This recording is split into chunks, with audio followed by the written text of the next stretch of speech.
Cool. So I know I made a video before explaining to the guy who commented how I got into property, but just in case you didn't see it, I'm going to give you a little bit more of an in-depth explanation. So I've always kind of wanted to get into property from very, very young. From when I was playing football, I always knew, make that money, slap that into a property, rent it out, get somebody to live there, etc. I always knew that was the goal. Now, where my football had its own storyline, which some of you know I've seen, I had to find another way, and I didn't really know how I was going to get my foot in the door just to learn anything about property at all. Then I remember I saw Viden on Instagram, and I just wanted to talk to them. And I remember my sister told me that they were at the UK Black Business Show, so I was like, okay, cool. I need to make sure I speak to these guys some way, somehow. Now, when I went to the UK Black Business Show, I was interviewing different black business owners because I wanted to show like people of our demographic that there's different things you can do to become successful, and I wanted to kind of divulge into their story. So one person I met was Ahmed, who has his own life insurance company and works in life insurance. So what he does is completely different to property, but he has a footballing background as well. And he actually, I had an interview with him, and it's very insightful. And me and him still talk to this day. Like I hold him dear to my heart. So yeah.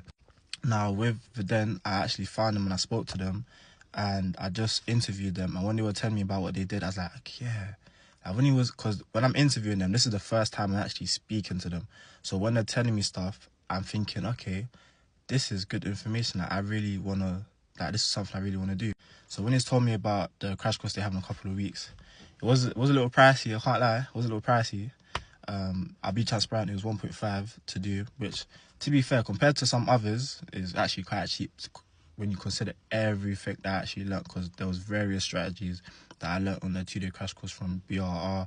So how to do flips, how to do buy-to-lets, how to do rent-to-rents.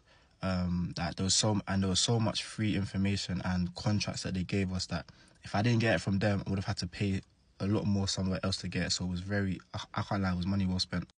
Cool. So after I've done the crash course, I've registered my company, started my company, started doing dual sourcing because I thought, cool, I don't have money right now. Let me do something and use a skill where I can just find properties, find investors, sell them the deal, and they'll pay me essentially. And I can use that to scale up myself.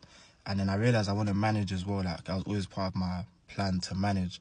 I was like, cool, how do I do that? So I spoke to a guy called TJ Atkinson, and I did his course of how to manage Airbnbs, and I did the 11-hour course by Ahmed Khan on YouTube, just understanding how to actually run the Airbnb business and just how to do property management in general. Then I was deal sourcing and doing property management for, I think, a year in total. We scaled up to 5 properties, but